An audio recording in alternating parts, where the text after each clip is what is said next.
So in this Canva tutorial video, I am going to be showing you guys how to add a gradients background to your design here on Canva, the desktop version. So once you have Canva opened up, what you want to do is actually go ahead and just press on the background of your design to open up this color wheel at the top. Once that is done, simply just press on the background color.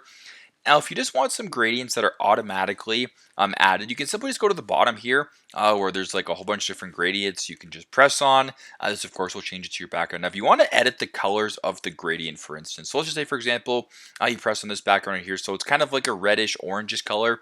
If you want to change the gradient color, press on the color wheel right here to open up this where it says gradient colors right here. You can actually add or edit the design, also change the style. So if you want to maybe make the gradient go up and down, you can do that, whatever the case may be. It's right in front of you. If you want to change this to maybe green, just like that, we'll go green. You want to change this one to, let's just say, purple, just like that. There you go. You can make it more pink. You can also add a color as well if you want to add maybe a third color to make yellow, just like that. Once that is done, voila, that is your gradient background. So super simple, super straightforward, but that is how to add a gradient background here on Canva, the desktop version. Thanks again for watching, and I hope this video helps.